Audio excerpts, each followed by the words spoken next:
በዚህ ምርጫ በእኛ በኩል በተወሰነ ደረጃ ብልሽት እንዳይኖር ጥረት ይደረጋል።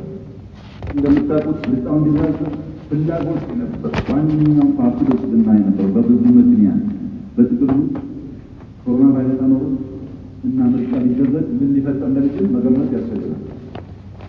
አሁን ደግሞ ምርጫው አለመደረጉ መልሶ ከነበረ ሁኔታ የዘቀጠ ነገር እንዳይፈጠር ምርጫ እንደ አማራጭ ይወስዳል። እንደምታውቁት ፖለቲከኛ የሚባለው ኃይል አክቲቪስትን ጨምሮ ስልጣን ለመያዝ ነው የሚሰራው። ስለዚህ የኛ ካድሬዎች ከፍተኛ ጥንቃቄ ማድረግ ይኖርባቸዋል። ትናንሽ የሚባል ስህተት፣ ትናንሽ የሚባል ጥፋት በየዕለት ገምግመን ማረም እንችላለን። አንድ ፋውል አደገኛ ነው። የሚያስፈራኝ ጉዳይ በዚህ ምርጫ ስልጣን ለመያዝ የሚፎካከሩ ፖለቲካ ሰዎች፣ ፖለቲካ ፓርቲዎች፣ ሚዲያዎች ከምትገምቱት በላይ ብዙ ኃይሎች ከጥሩም ተርቆማል። እስከሚቀጥሉ 14 ድረስ ማንም ሰው መንግስት መሆን አይችልም።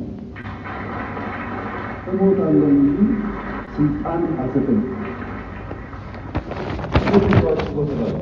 ለዚህ የተዘጋጀው ግብረ ኃይል ስራውን ጀምሯል። ስለዚህ ከፍተኛ የሆነ ፍጅት፣ ደም መፋሰስ ይፈጠራል። ነገር ግን ከወዲሁ እርግጠኛ ሆኜ የምነግራችሁ ምንም ጥርጣሬ ሚስጥርም የለውም፣ ምርጫውን አሸንፈናል። በቀላሉ ያሸንፈናል። በተቻለ መጠን ምርጫውን አጨናቅፈን የሚፎካከሩ ኃይሎች ተስፋ እንዲቆርጡ ማድረግ ትልቅ ኃላፊነት አለብን። ካለፍንባቸው ፈተናዎች አንጻር የማሳካት ብዙ ከባድ ነው። ይህ ብቸኛውን መንገድ እንዳይበላሽ ድርብ ኃላፊነት ወስደን ብናሳካው ጥሩ ነው ብዬ አስባለሁ።